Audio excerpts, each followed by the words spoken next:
Welcome to Talk Show Promising Bangladesh. Today our guest is Professor Shahiduzzaman of Dhaka University. Well, Mr. Shahiduzzaman, how are you? I'm fine, thank you. You had a very long background of teaching at Dhaka University, maybe more than 40 years. Exactly. So everybody knows that you are expert. You have very much expert in international relations and global politics and geopolitics. And you know very well that in the recent times we are facing so many problems regarding geopolitics, especially with US. What is your explanation about the whole thing taking place in Bangladesh? Well, before I go into the explaining part, let me just say that my familiarity with the United States has been going back to the 70s when I was a student, a graduate student, and I had earned a full scholarship to study in a beautiful place in California. It's called Monterey. And my professors were basically ones who had been teaching at nearby Stanford. You know, Stanford is known as the Harvard of the West Coast. And I was very fortunate to have a professor who had served in Stanford as a professor of international relations of the Far East from 1946 to 1969. He was a very elderly man, Professor Claude Buss. He was our Dean of Academic Affairs, and I had the privilege of taking 2 courses with him on US foreign policy in Asia. And subsequently, when I went for graduate studies at Penn, at the University of Pennsylvania, I had the pleasure of taking courses with Norman Palmer and a gentleman who had served, William Kintner, who had served as American ambassador in Thailand, and he had a very imperial vision of American foreign policy. He would describe the US phase of post-World War II foreign policy in terms of the growth of US empire, US imperialism. And I had developed somewhat in my subconscious mind a weakness, or may I say a love affair, towards the growth of the American empire. I had been a passionate follower of American imperial dream, and you know, the time when I was doing my graduate studies in California was just the post-Vietnam period in 1976 and 1977. And those were the years when Americans had returned from Vietnam, wondering what went wrong, why they had to give up the war in Vietnam and come back. And we had lots of American Army officers in my class in US foreign policy who had fought in Vietnam and had come back to look at it in retrospect. And they were extremely conscious of the pride of the Viet Cong. And me as a third world student, along with some others, we would always argue with the American officers in my class that what went wrong, why America had failed in Vietnam. And there was a lot of patience on the part of American Army officers who would listen to us, like me, like Asian students, and we would always focus on the right of the Vietnamese people to build their own future, and that the United States should not have interfered with their, you know, the future structure they would like to have. However, the more I attended my classes and participated, the more I learned to appreciate America's art of tolerance towards scholarship. They were such great learners, you know. They would be very appreciative of criticism. This is the greatness of American education. When US foreign policy is projected worldwide, we very often go into very simple, easy, cheap criticism. But we don't realize that the United States has almost entirely been successful to achieve its goal. The best example is we very often say that the Americans lost in Vietnam. But I had kept on insisting and really had learned to believe that Americans may have physically withdrawn from Vietnam in 1976, but they were able to contain communism in Southeast Asia. And that way they had actually won Southeast Asia over. Southeast Asia was saved from the domino theory, you know. Vietnam continued to be communist, but look at Vietnam today. It's been one of the model states because of its relations with the United States. trade has flourished between Vietnam and the United States, and Southeast Asia had emerged as the tigers in Asia in trade and economics. So what I'm trying to tell you is that my own learning process of the United States have converted me into a great admirer of American foreign policy. Now, having gone through this formative explanation to you, let me turn towards the current phase of US foreign policy, especially, as you say, the implications for Bangladesh. I would say that American foreign policy has made a dramatic turn towards diverting the Pacific strategy into an Indo-Pacific strategy. And two spots, geostrategic concerns have really affected American choices in formulating this Indo-Pacific strategy in terms of tactical application. One is, of course, the question of Taiwan and the Chinese policy towards the Malacca Straits, which are extremely dangerous for maritime law, for international law. The Chinese policy of trying to encroach into the sea, into the South China Sea, into the Taiwanese Straits, encroaching to the level of converting them into territorial waters is a great risk for international security. The Americans had rightly realized that shipping is so important in that region, and having the routes to East Asia free from any Chinese naval intervention is so important that the Americans could never accept the idea of China claiming the seas. This is, of course, the first area what makes Indo-Pacific strategy very crucial. The second area, which is hardly given much attention in Bangladesh and is extremely important, is the fact that the United States had approved the Burma Act back in November of 2022. The Burma Act has created a new basis, a new compulsion for the American Navy to be present not just in the Indian Ocean, but even inside the Bay of Bengal.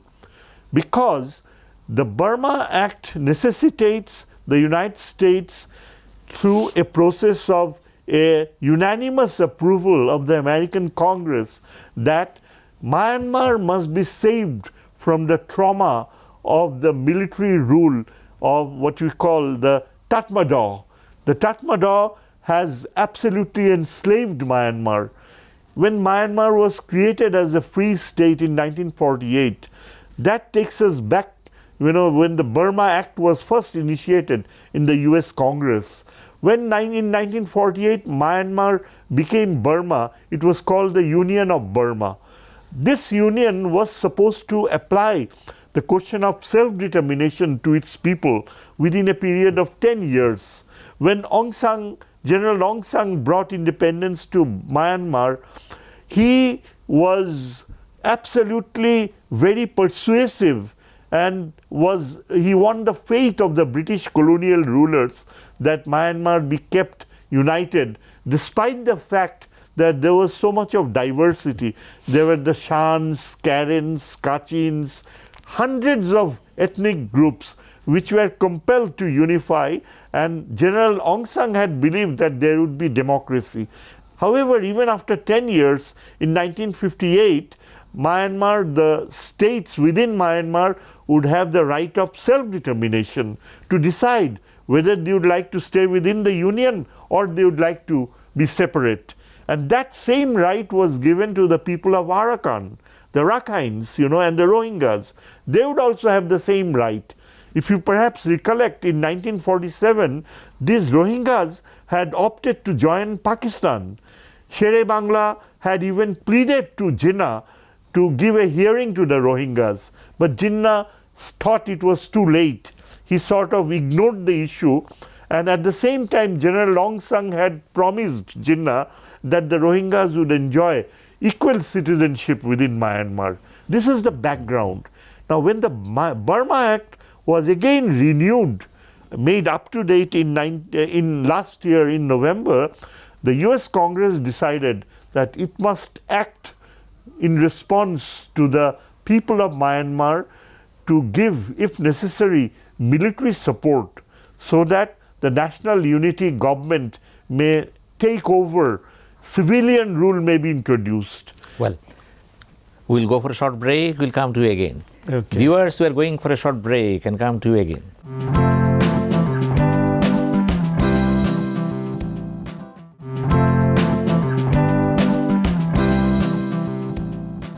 We are back again and we are having talks with Professor Mr. Shahiduzzaman, a legendary figure in the field of global politics and relations in Bangladesh perspective. Mr. Shahiduzzaman, you talked very elaborately about the history of Myanmar and South and Southeast Asia vis-a-vis America and China. Our point is that you know very well that recently there are talks about St. Martin. Right or wrong, we don't know. But thing is that two members of parliament, including the Prime Minister herself, is talking about this, that the America wants to have this. At the same time, the American embassy, they made a statement that this is not true. What is the real importance of St. Martin in global politics, especially the Bay of Bengal? I have seen in the morning that you wrote an article. Exactly, yeah. And I have gone through the whole article and I have seen it. You say that India wants to keep China agreeable so that US may not enter into Bay of Bengal. Please, you elaborate the whole thing in your own analysis. Absolutely. You've raised a very important critical point, and I'm grateful to you for this. You know, the fact is that if we consider the fact that international relations is a dynamic subject, changing realities compel new perceptions of policy. A traditional, stereotyped and unfortunate notion has been that the Americans would be interested in taking St. Martin or even converting it into a base. This is simply a myth, and this is absolutely, out of context with the reality. The fact is, the threat to our island of St. Martin and that part of the bay is not coming from the United States or any Western world. In fact, it's the other way around. The Americans and the Europeans, NATO, and the entire Western world has been very supportive of Bangladesh on the question of the law of the sea, the maritime, boundary sharing. We have seen how passionately the Americans have offered all the materials so that we could argue the case to the international court concerned, and the United States even provided basic knowledge about the topography of the region from some of the American universities. There is a history behind American support to Bangladesh in trying to preserve our control over the Bay of Bengal. Now, what has happened in recent years is that after Myanmar had secured a very close relationship with China, and when China has been able to extract all the mineral wealth from the Bay of Bengal on the side of Myanmar, Chinese ambitions grew very rapidly, and China has always wanted to have an access to the Bay of Bengal by having a naval base in Myanmar, on the Myanmar side of the coast, and by really having a territorial extension all the way from China, southwest China, towards the Bay of Bengal through Myanmar. And obviously, the Arakan state has become a very critical part of Chinese military planning with Myanmar. Now, having said this, China had developed this ambition of really backing Myanmar in every way in acquiring control over the Bay of Bengal. I won't be surprised that when you consider the fact that China has over the years failed to resolve the Rohingya issue. Repeatedly they had promised and they had really done nothing. Many of the journalists, Western journalists, have pointed it out that the Myanmar military generals, the Chinese generals, when they go to Myanmar, they hardly would ask the Myanmar rulers to withdraw from the Rakhine area or to take back the Rohingyas. Rather, they have been really encouraging Myanmar to develop that entire Rohingya region into a military cantonment so that the Chinese would be able to have a military control over the area. That really makes it very ominous for the future.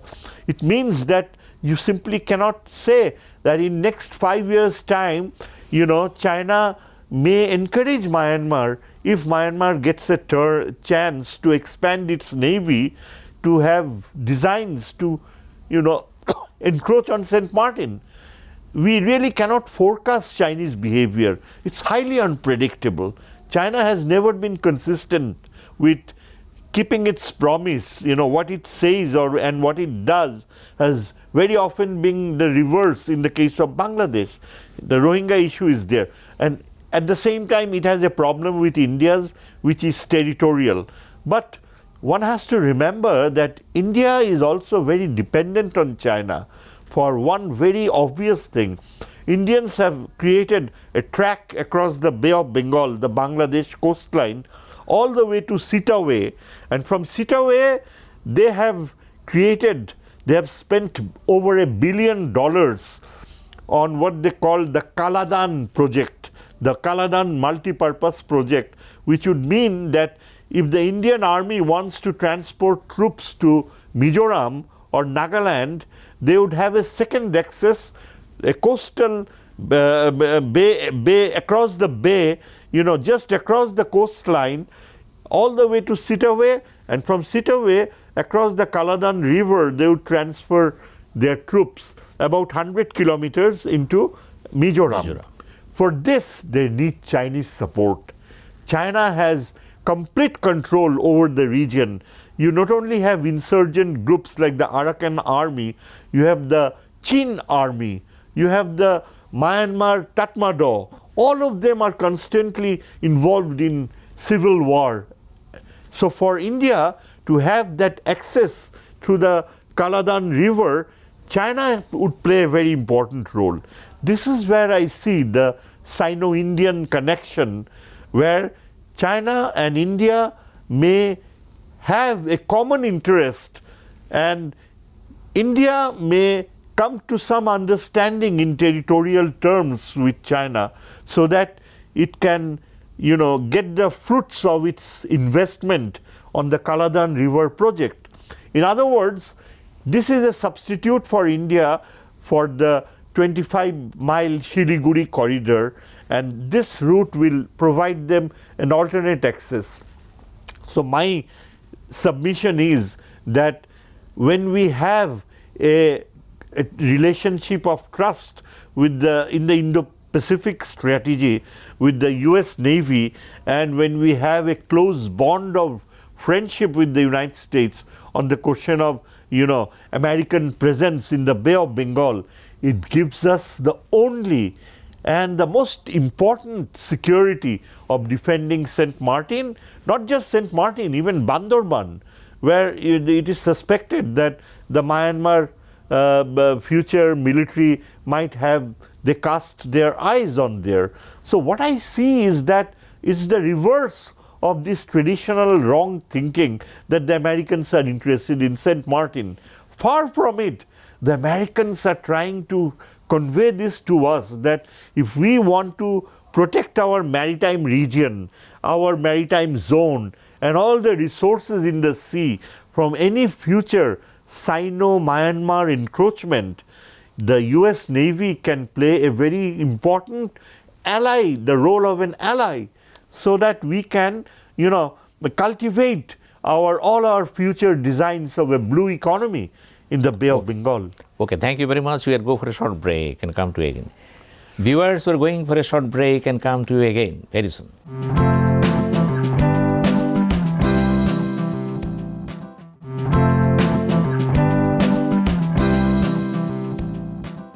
We are back to the talk show Promising Bangladesh, sponsored by Crown Cement.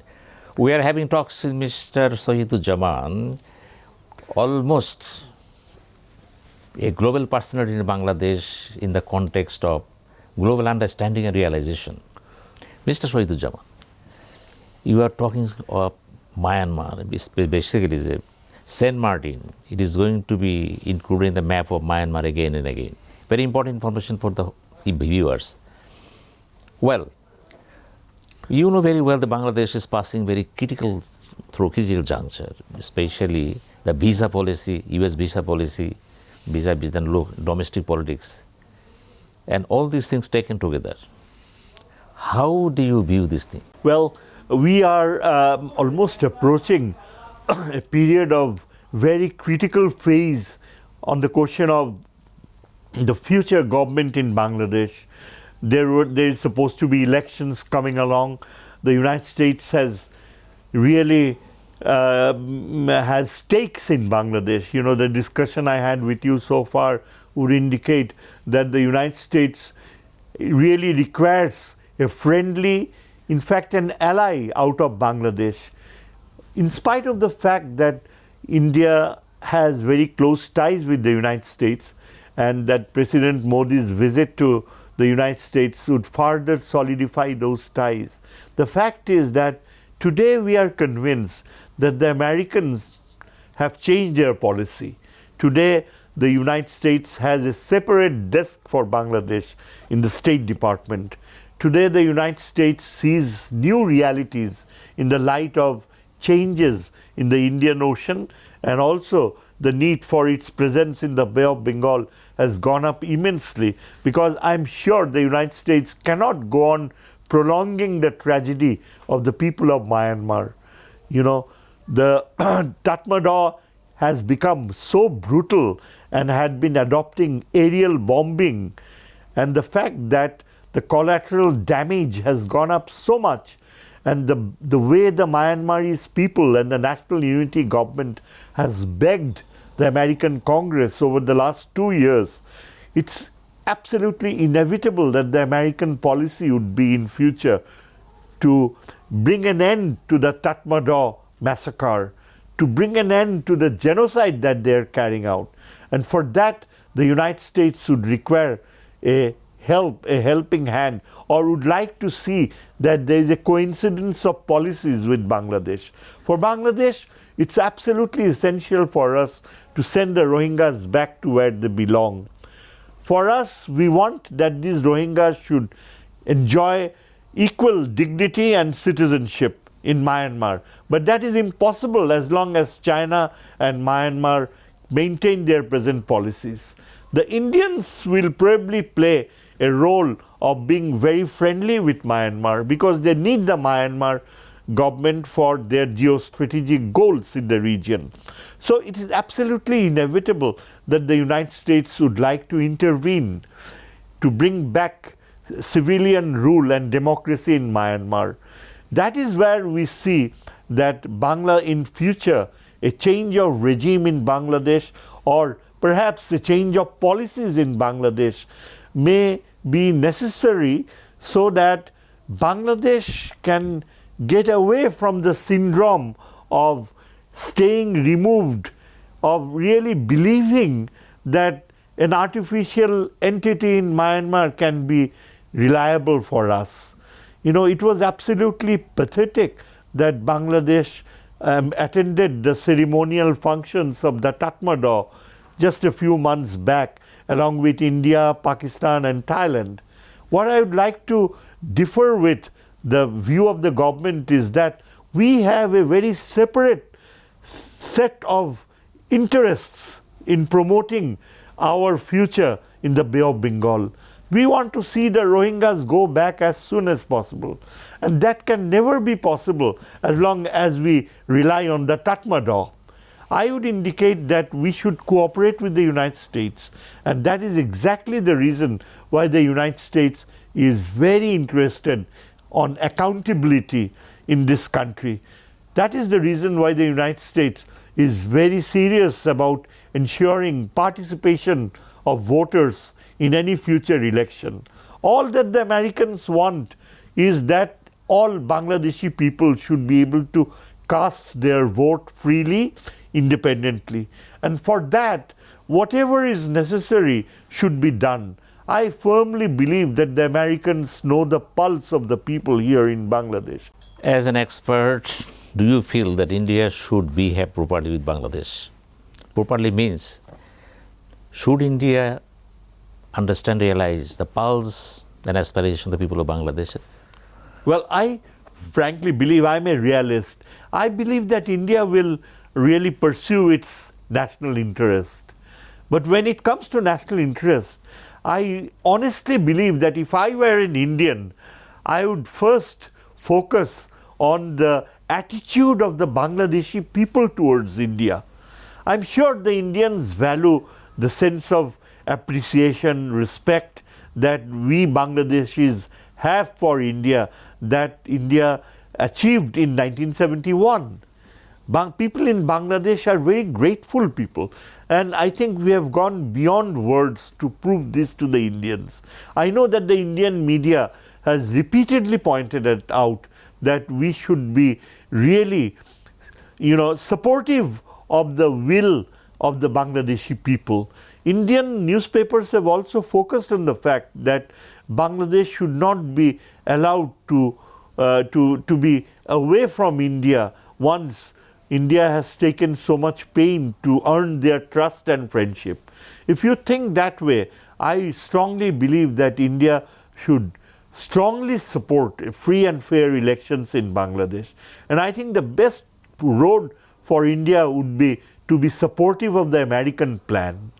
If India really wants to have very close, trustworthy ties with the United States, then I believe it's best for India that it should let the US pursue a policy of participatory democracy in Bangladesh. And that way, in the long run, it's India which will benefit. It's India which will really be able to trust its relationship with Bangladesh and even profit from it. A popular support we have is necessary. seen over the last few years that India is maintaining relations with Awami League, only one party in Bangladesh. And other parties, say BNP, Jatiyo Party, even other small parties, they are very much far away from all these things. And they allege all the time that we are not allowed or not giving privilege or avenues to be closer to each other. Do you think this attitude towards Bangladesh should be overhauled? Absolutely. I agree with you 100%. It should be overhauled. If it's not overhauled, it can be very expensive for India. And I'm sure the Modi government realizes that the more they rely on, if they put all their eggs in one basket, you are risking totally a state of relationship where that single basket can, treat you any way they want. In other words, if India is obsessed with putting all its weight on the Awami League government or this government, how would it maneuver when this government decides to pursue a new unique relationship with China? Right now, the Chinese government has openly given its support to the present government. It has offered huge funds, and the Chinese government has clearly assured this present government that whatever is necessary will be done by China. Now, does it indicate a positive signal for India? Does it really enhance India's security? India is extremely concerned about Chinese encroachments on the, on the Dolkam area and also on Arunachal, on the Bhutan area. And it's quite possible that in future, the Chinese military machine might find out ways to operate in the northeast region. If in that situation, this present government develops the type of very close ties with China, then that would be extremely detrimental for India. This is where the Indians should realize that a balanced approach, a balanced approach where you can be very close to the present government. That's okay. It might be their preferred government. But at the same time, the Indians must not put all their eggs in one basket. It's realistic. But it was found, even during Modi's time, they say all the tracks of diplomacy, 1, 2, 3, 4, 5, 6, whatever it is, will open all the doors. But in reality, picture is reverse. Why it is so? You see, the problem is it is really the type of government that we have in India. You know, if the Modi government had pursued a policy of greater appreciation of Bangladesh's problems with the neighboring Indian states, especially in the northeast with China, with Assam, with Tripura and the entire northeast. Unfortunately, the Modi government had pursued a policy of aggressive, militant, demographic encroachment on Bangladesh. In Assam, for example, thousands and thousands of Assamese Muslims has been thrown out of their homes, and absolutely a false policy of treating them as Bangladeshis is being pursued even today. Thanks to Mamata Banerjee in West Bengal, she had warned the Assam government that if the Assamese Muslims are thrown out, then West Bengal would react. That has neutralized greatly any overkill. But what I suggest is, unless the Modi government undertakes qualitative change in terms of their attitude towards Bangladesh, in fact, the very reality, and it is quite open, that Indian intelligence agencies have encroached so deeply into Bangladesh and try so much to influence, especially our security planning, that people do not really, trust that type of a policy as friendly. Indians government must realize that they must respect the borders, and they must completely stop the border killings too. This is the most sensitive issue. I personally believe that whatever the excuse they might have, there is no civilized norm anywhere in the world that you shoot people on the borders. This is a subject of great fear, in Bangladesh. Fear in the sense that this is something that can disturb a normal relationship with India. And unless India and this BJP government changes its qualitative attitude in terms of security of the boundaries, it is impossible for people in Bangladesh to have faith in their, future commitments to Bangladesh. Thank you very much, Mr. Shahiduzzaman. You talked on so many things, and you have very eloquently, elaborately made it clear that what you understand and realize about the global politics and global relations and Jewish standing of Bangladesh. And very soon we will meet you again. Thank you very much. Well, viewers, we are having talks with Professor Shahiduzzaman, a legend figure in the field of global politics and relations in Bangladesh perspective. And what he talked and what he said, we pass to you. It is up to you to decide what right, what wrongs, and how you view all these things. But one thing is very important to us, especially to me. This is the first time I learned from him that Myanmar again and again is having the map, taking Saint Martin into the fold. This is a message to all. Please try to give thought on it, and thank you very much.